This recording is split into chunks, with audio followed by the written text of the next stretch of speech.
everybody. Welcome and thank you for joining me this week on the Midweek Fill-Up. My name is Tyler.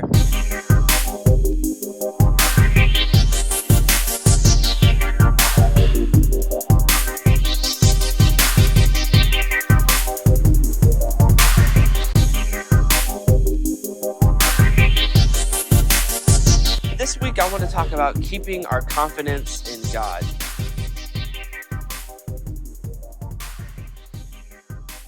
Which sometimes can be a real challenge when we're facing unknown situations or we're facing struggles and we just don't see the answer. We just don't see how we're going to get out of it. But I want to look at two people in the Bible who, even though they were faced with unknown circumstances and challenges, they still kept their faith in God. They kept their confidence in God. And God, through them, allowed them to do great things.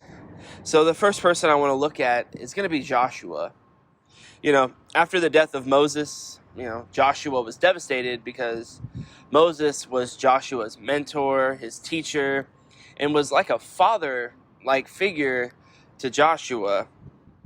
And when Moses died, Joshua was thrust into this leadership position because he was told that he would be the one to lead the Israelites into the promised land out of the wilderness.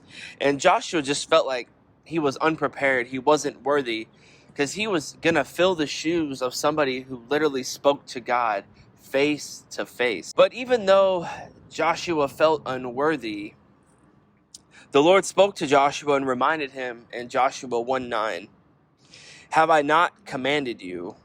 Be strong and courageous. Do not be terrified or intimidated, for the Lord your God is with you wherever you go." And that's the Amplified version. I like that, how they stuck that word intimidated in there. Because when we put our faith and our confidence in God, we don't have to be intimidated. We don't have to be afraid of anything that we're going to face as we go off into the unknown when we embrace the calling he's put on our life, because he's going to be there with us. He's going to walk with us, and he's going to carry us through the hard times. Because Joshua kept his faith and his confidence in God, God allowed him to become a great leader and a mighty warrior. And through Joshua, they were able to conquer the many cities that were in the promised land. And Joshua was able to lead them so they could live in the land that God had promised them. The next person is King Hezekiah. Fast forward a few hundred years, the Israelites are in the promised land, they're living there, they have kings.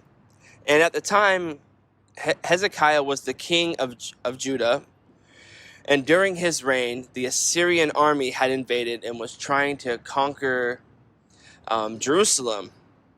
And, King Hezekiah, he prepared his army and he prepared defenses in order to, fight back against the Assyrian army so they wouldn't overtake the city. 2 Chronicles 32 verses 7 and 8. King Hezekiah is addressing his generals and leaders, and he says, "Be strong and courageous. Don't be afraid or discouraged because the king of Assyria or his mighty army, for there is a power far greater on our side. He may have a great army, but they are merely men. We have the Lord our God to help us and to fight our battles for us." Hezekiah's words greatly encouraged the people.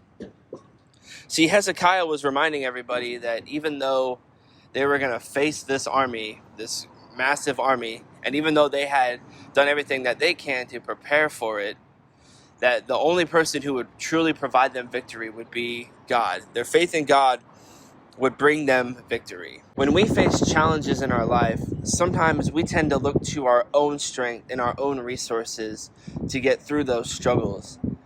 But when we put our faith and our confidence in God, he will provide us with the strength and the courage to get through it and to keep going and to keep pressing on. Whether you're like Joshua or you're like King Hezekiah, remember that when we keep our faith and our confidence in God, he will provide us with strength and the courage to just be awesome, to just be great. You can still enter to win our She Reads Truth Bible for International Women's Day. Sign up by the 15th by 11:59 p.m. for your chance to win. Thanks for joining me this week, and God bless. I hope you guys have a great week.